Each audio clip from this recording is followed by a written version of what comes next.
Desire.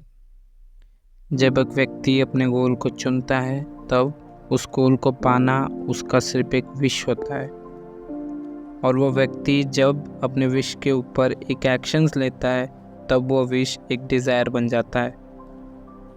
और इस desire को कम्प्लीटली पाने के लिए तुम्हें चाहिए होता है फेथ। फेथ एक ऐसा चीज़ है जिससे डिस्क्राइब सेंटेंस के अंदर नहीं किया जा सकता। इसको समझाना मतलब एक अंधे इंसान को रंग बताने जैसा है।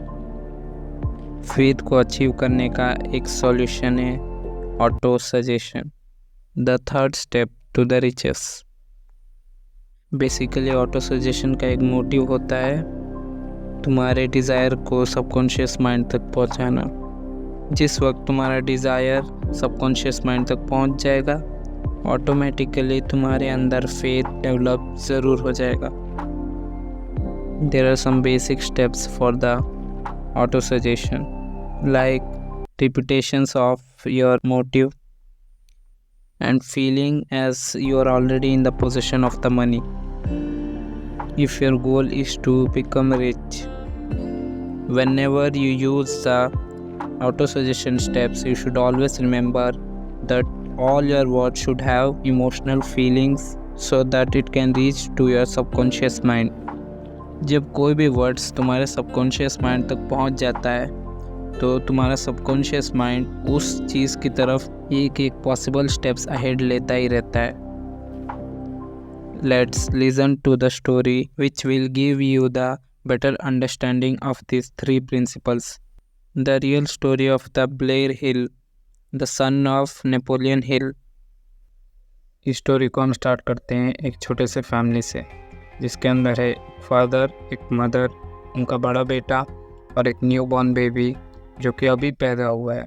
बट उसके साथ एक प्रॉब्लम है, वो ये है कि उस बच्चे के दोनों कान ही नहीं है।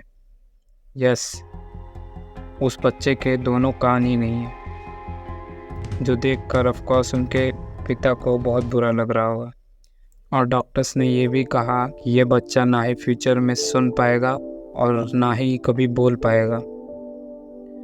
नेपोलियन हिल इस चीज़ को सुनकर उदास ज़रूर हुए, पर वो जानते थे कि मैं इस चीज़ को ज़रूर चेंज करके दिखाऊंगा। हिल डॉक्टर के स्टेटमेंट्स को बदलना चाहते थे। उनका बेटा पैदा हुआ था तो लिमिटेशंस के साथ, बट उस बच्चे को अभी तक मालूम नहीं है कि उसके लाइफ में लिमिटेशंस लगे हुए हैं। तुमने कभी नोटिस किया होगा, अगर कोई तुम गेम खेल रहे हो और तुम्हें मालूम हो कि ये लास्ट राउंड चल रहा है, अगर मैं नहीं जीता तो मैं हार जाऊंगा, तो तुम उस टाइम में नर्वस ज़रूर हो जाओगे और तुम्हारे माइंड में ये ज़रूर चलेगा कि मैं हार जाऊंगा बोल के। बट अगर तुम्हें मालूम ना हो कि ये लास्ट राउंड चल रहा है तो तुम उसको एंजॉय करके आराम से खेलोगे और डेफिनेटली तुम वो जीत जाओगे। यही चीज़ इधर हुआ। अगर वो बच्चे को मालूम होगा कि उसके लाइफ में लिमिटेशंस लगे हुए हैं, वो सुन नहीं सकता, ना ही बोल सकता है, तो वो बच्चा अपने आप को कमज़ोर समझना चालू कर देगा। यही चीज़ नेपोलियन हिल चाहते थे कि वो ना समझे, उसको अपने लिमिटेशंस के बारे में ना मालूम पड़े। अगर ऐसा वो करते हैं तो वो बच्चा अपने आप ही अपने लिमिटेशंस को तोड़कर आगे बढ़ जाएगा।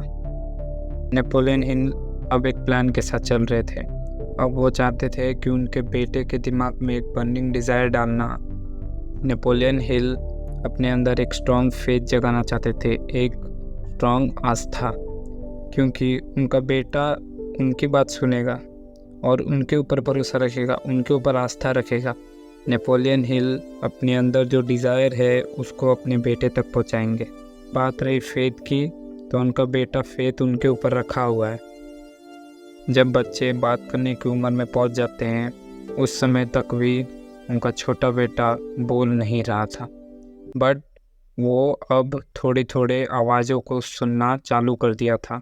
उसको कुछ आवाज़ें सुनाई दे रहे थे। इस चीज़ ने नेपोलियन हिल को एक होप दिया कि उनका बेटा फ्यूचर में ज़रूर सुनेगा, ज़रूर बोलेगा।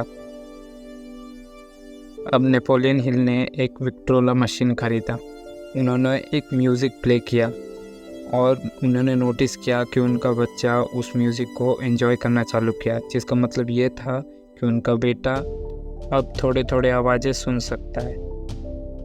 ऑफ कोर्स इस चीज़ से उनको खुशी ज़रूर मिल रही होगी, बट इतना काफ़ी नहीं था। उनको कंप्लीट रिजल्ट्स चाहिए। इस तरह उन्होंने डिज़ायर और फेथ को अपने फेवर में यूज़ किया। अब बात थी ऑटो सजेशन यूज़ करने की, जिसको नेपोलियन हिल ने स्टोरीज़ के फॉर्म में यूज़ किया। उनके बेटे को बेड टाइम स्टोरीज़ बहुत पसंद थी, जिनका फ़ायदा नेपोलियन हिल ने उठाया। वो रोज़ अपने ऑफिस में स्टोरीज़ खुद से बनाते। इन स्टोरीज़ के अंदर वो मोटिवेशन अपने डिज़ायर को स्टोरीज़ के फॉर्म में सुनाया करते। इस तरह रिपीटेशंस यूज़ कर अपने बेटे के दिमाग में बर्निंग डिज़ायर पहुंचाया, जिसका ये रिज़ल्ट था कि उनका बेटा अब पहले से ज़्यादा अच्छा सुन पा रहा था। He has increased the capacity of hearing, but उसने कई सालों तक कुछ बोला नहीं। नेपोलियन हिल ये एक चीज़ को जानते थे। Every adversity brings with it the seed of an equivalent advantage। इसका मतलब है हर एक डिफ़िकल्टी अपने बराबर का एडवांटेजेस लाता है, फ़ायदा लाता है। नेपोलियन हिल ने अपने छोटे बेटे के दिमाग में ये आइडिया डाल दिया था कि उसके पास अपने बड़े भाई से ज़्यादा एडवांटेजेस है। जैसे स्कूल में टीचर्स उस बच्चे को ज़्यादा अटेंशन देते थे क्योंकि इस बच्चे के कान नहीं है, वो सुन नहीं सकता है, जिसका यही फ़ायदा था कि उसको ज़्यादा अटेंशंस मिलते थे बाकी बच्चों से। हिल ने कभी भी अपने बेटे को साइन लैंग्वेजेस नहीं सिखाए थे। वो ये मानते थे उनका बेटा बड़े होकर ज़रूर सुनेगा। उनके पास एक बिलीविंग सेंस था, और यही बिलीविंग सेंस उनके बेटे को अपने पिता के ऊपर था। एज द टाइम पासेस वो बच्चा बड़ा हो जाता है। अब वो पहले से थोड़ा अच्छा और सुन पाता था, और अब वो बोलने भी लगा था। That means he had conquered his one problem. एक दिन उसको एक पार्सल आता है एक कंपनी की तरफ से, जो कि टेस्टिंग के लिए उसको दिया गया था। वो उस हियरिंग एड को अपने कान में लगाता है, और वो देखकर बहुत खुश हो जाता है क्योंकि अब वो सब कुछ क्लियरली सुन सकता था। फर्स्ट टाइम उसने अपने फैमिली को कॉल किया। उनके वॉइस को रियल लाइफ में सुनकर वो बहुत खुश हुआ। The desire backed by the faith does not know the impossible word. इस स्टोरी से तुम्हें पता लग ही गया होगा कि डिज़ायर, फेथ और ऑटो सजेशन जैसे प्रिंसिपल्स कैसे पावर्स होल्ड करते हैं। ये पावर्स एक इंसान को कम्प्लीटली बदल सकते हैं, even if something is impossible. Always remember, Napoleon Hill को भी कई साल लगे थे इन प्रिंसिपल्स को यूज़ करने के बाद रिजल्ट आने में। So in this long journey you should have the strong belief on desire, and you should have strong desire and strong faith towards the goal. इस वीडियो का हम एक अच्छे कोट के साथ एंड करते हैं। There is a difference between wishing for a thing and being ready to receive it. No one is ready for a thing until he believes he can acquire it.